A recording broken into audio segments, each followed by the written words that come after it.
Hello दोस्तों, राधे राधे, जय माता दी। आज हम जानेंगे कि कार्तिक मास कब से कब तक शुरू है और इसके सही नियम क्या है, तिथि क्या है और दीपदान का महत्व क्या है।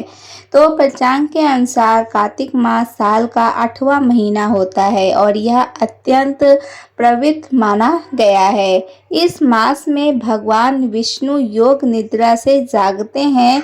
ऐसे में आइए जानते हैं इस साल कार्तिक मास का महीना कब से शुरू हो रहा है। तो सनातन परंपरा में कार्तिक मास को सबसे पवित्र महीना में गिना गया है। पंचांग के अनुसार कार्तिक मास साल का 8वां महीना होता है और यह अत्यंत ही पवित्र माना गया है। इस मास में भगवान विष्णु योग निद्रा से जागते हैं और मान्यता है कि इस महीने में श्राद्ध और नियम का और पूजा पाठ करने वाले भक्तों पर भगवान विष्णु, श्री कृष्ण और माता लक्ष्मी की विशेष कृपा बरसती है।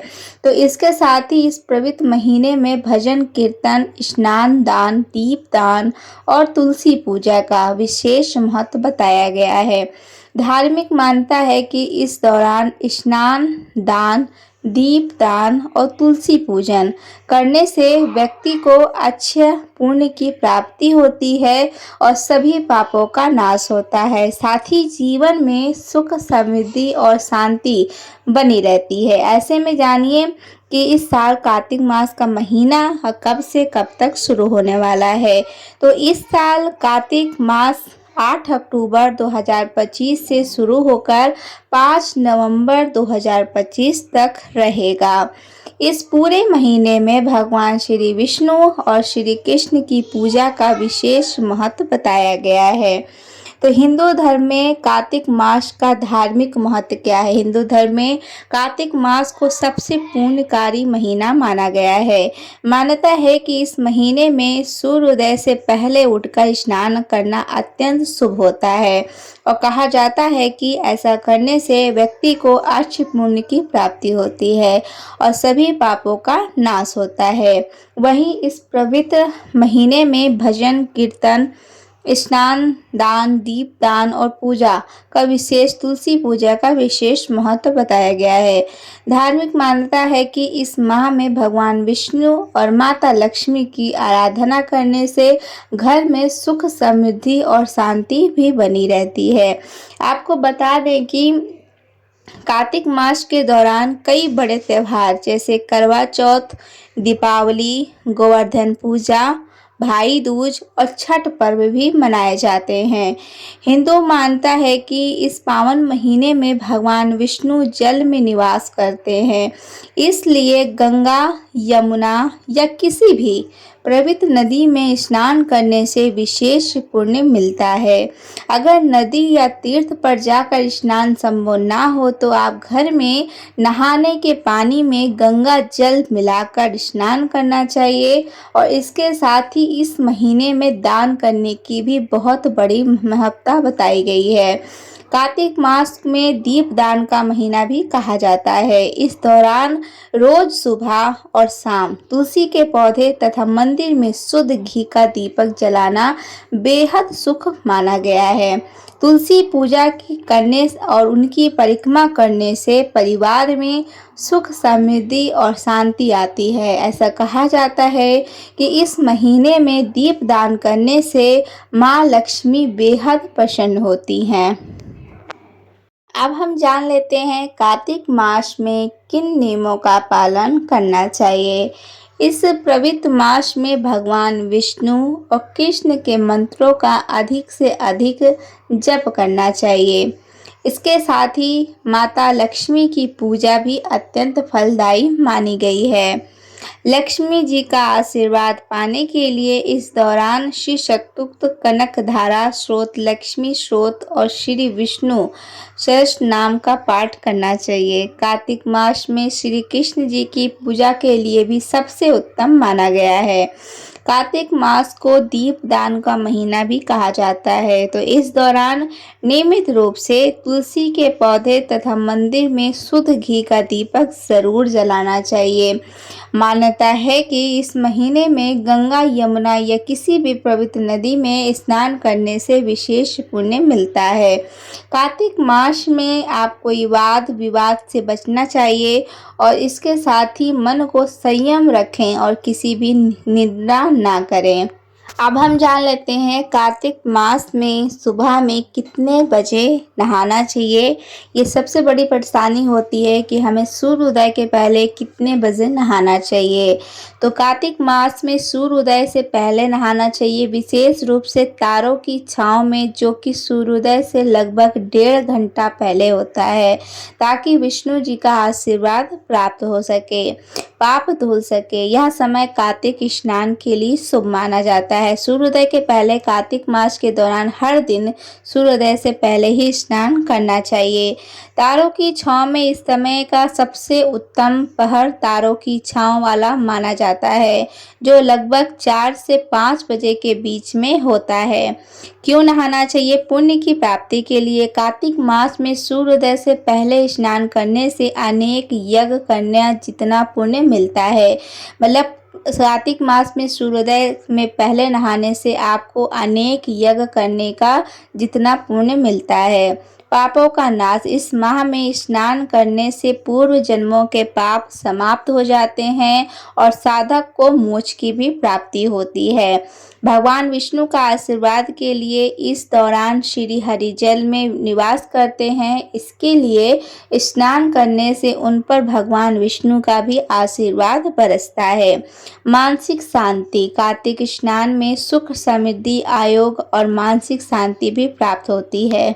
दोस्तों, अगर अभी तक आपने हमारे चैनल को सब्सक्राइब नहीं किया है तो ज़रूर सब्सक्राइब कर लीजिएगा। अब हम जानते हैं कि कार्तिक मास में सबसे पहले जल किसको चढ़ाना चाहिए। सूर्य भगवान को चढ़ाना चाहिए या तुलसी माता को चढ़ाना चाहिए या फिर विष्णु हरि को चढ़ाना चाहिए। तो कार्तिक मास में सबसे पहले तुलसी को ही जल चढ़ाना चाहिए, क्योंकि इस महीने तुलसी पूजा और तुलसी को जल अर्पित करने का विशेष महत्व है, जिससे भगवान विष्णु और माँ लक्ष्मी प्रसन्न होते हैं। तो आपको सबसे पहले तुलसी जी पर ही जल चढ़ाना चाहिए, उससे आपको भगवान विष्णु और माता लक्ष्मी भी प्रसन्न होती हैं। इसके साथ ही स्नान और दान करने का भी विशेष पुण्य मिलता है। और तुलसी के पौधे के पास दीप दान करने से घर में सुख समृद्धि भी आती है। तुलसी पूजा की विधि क्या होती है? नहाकर स्वच्छ जल लें। कार्तिक मास में सूर्योदय से पहले स्नान करें और एक लोटे में साफ जल लें। तुलसी को जल अर्पित करें। जल को धीरे धीरे तुलसी के पौधे की जड़ में अर्पित करें। पूजा करें। तुलसी के पौधे पर फूल, माला, सिंदूर और चुनरी चढ़ाएं। दीप दान करें। तुलसी के पास घी का दीपक जलाएं और धूप दिखाएं। मंत्र का जाप करें। मंत्र का जाप करें। तुलसी की परिक्रमा करें। रविवार को तुलसी को ना छुएं। रविवार के दिन तुलसी को नहीं छूना चाहिए और उन्हें जल भी नहीं चढ़ाना चाहिए। दीपदान। इस महीने शाम को तुलसी के पौधे के पास दीपक जलाना बहुत ज़्यादा शुभ माना जाता है। कार्तिक स्नान। सूर्योदय से पहले स्नान करके पुण्य की प्राप्ति होती है। कार्तिक मास में और क्या क्या नियम होते हैं हम ये भी जान लेते हैं। पवित्र नदी में तो सूर्योदय से पहले स्नान करना ही चाहिए और तुलसी पूजन और दीप दान करना चाहिए। भूमि पर सोना, मांसाहार और तामसिक भोजन का त्याग करना चाहिए और ब्रह्मचर्य का पालन करना चाहिए तथा भगवान विष्णु की आराधना करना चाहिए। इन प्रमुख नियमों से जिनसे जीवन में सुख, समृद्धि और मानसिक शांति प्राप्त होता है। पवित्र स्थान। सूर्योदय से पहले उठकर पवित्र नदी या तालाब में स्नान करना शुभ माना जाता है। रोजाना सुबह और शाम तुलसी के पौधे में जल देकर और घी का दीपक जलाकर पूजा करनी चाहिए। नदी, पोखर या तालाब में घी का दीपक जलाना चाहिए। यह अंधकार से मुक्ति और सकारात्मक लाता है। भूमि पर सोने से मन में सात्विकता आती है और व्यक्ति का संयम बढ़ता है। कार्तिक मास में भगवान विष्णु को अत्यंत प्रिय है, इसलिए उनकी पूजा करनी चाहिए, खासकर शालिग्राम की, जो शालिग्राम उनके रूप होता है। कार्तिक मास में ना करें इन योग को। मांस और तामसिक भोजन, मांसाहार और तामसिक भोजन जैसे प्याज, लहसुन, बैगन और करेला वर्जित माना गया है। इन सारी चीज़ों को नहीं खाना चाहिए। शरीर पर तेल लगाना, कार्तिक मास में शरीर पर तेल नहीं लगाना चाहिए, केवल नरक चतुर्दशी को इसका अपवाद है। बाल कटवाना या नाखून काटना, धार्मिक मान्यताओं के अनुसार इस महीने में बाल नहीं कटवाने चाहिए और नाखून भी नहीं काटने चाहिए। नशे का सेवन, मादक वस्तुओं और नशे से दूरी बनानी चाहिए। बेकार और बासी अन्न खाना, जूठा या बासी अन्न खाने से भी बचना चाहिए। इन नियमों का पालन करने से मनुष्यों को पुण्य मिलता है और पापों का नाश होता है और जीवन में आध्यात्मिक उन्नति होती है। अगर आप कार्तिक मास में व्रत नियम कर रहे हैं और आपको अगर पीरियड्स आ जाते हैं तब क्या करना चाहिए?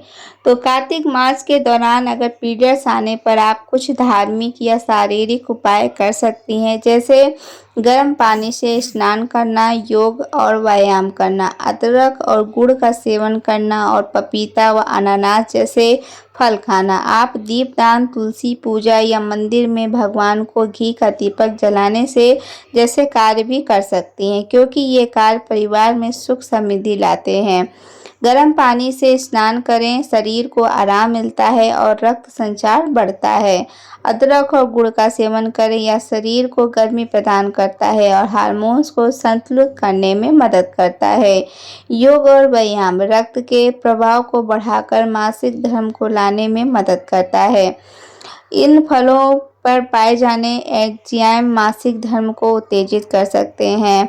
दीप दान करें, कार्तिक मास को दीप दान का महीना भी कहा जाता है, इसलिए आप घर में या तुलसी के पास घी का दीपक जला सकती हैं।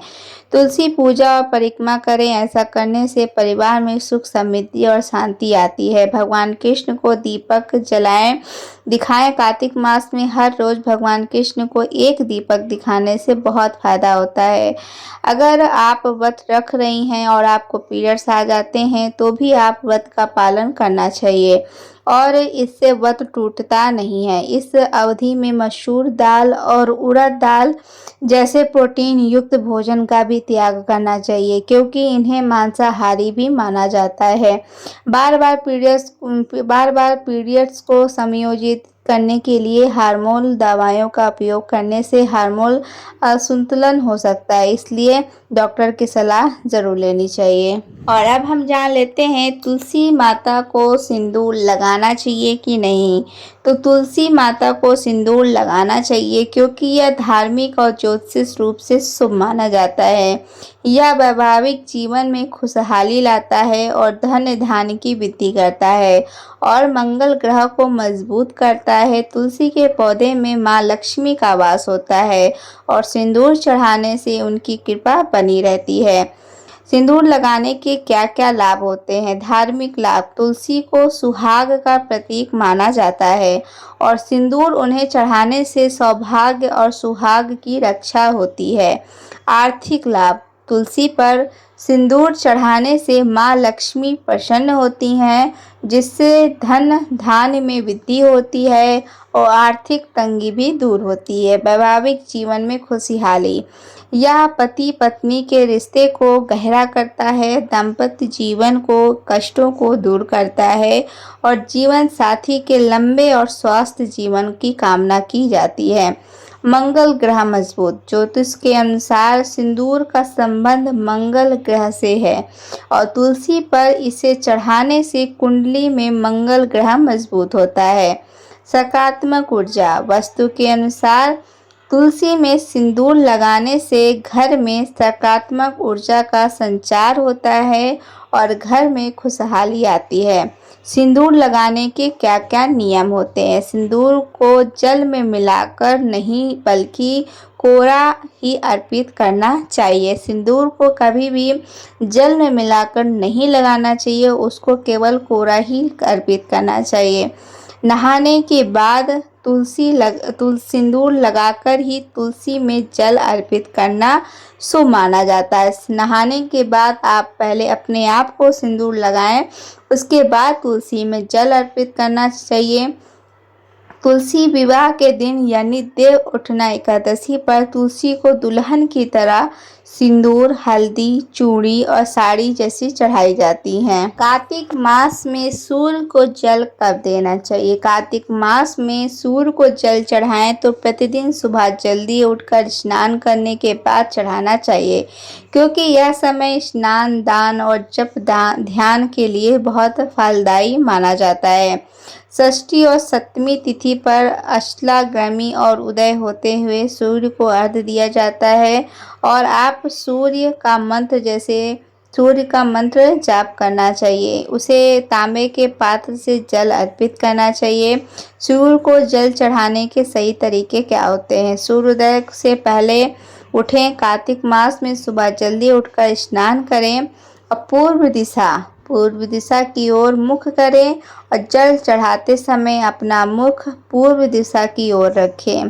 तांबे के पात्र का प्रयोग करें। जल अर्पित करने के लिए तांबे के लोटे से ही जल देना चाहिए। सूर्य मंत्र का जाप करें। जल अर्पित करते समय सूर्य मंत्र का जाप करना चाहिए।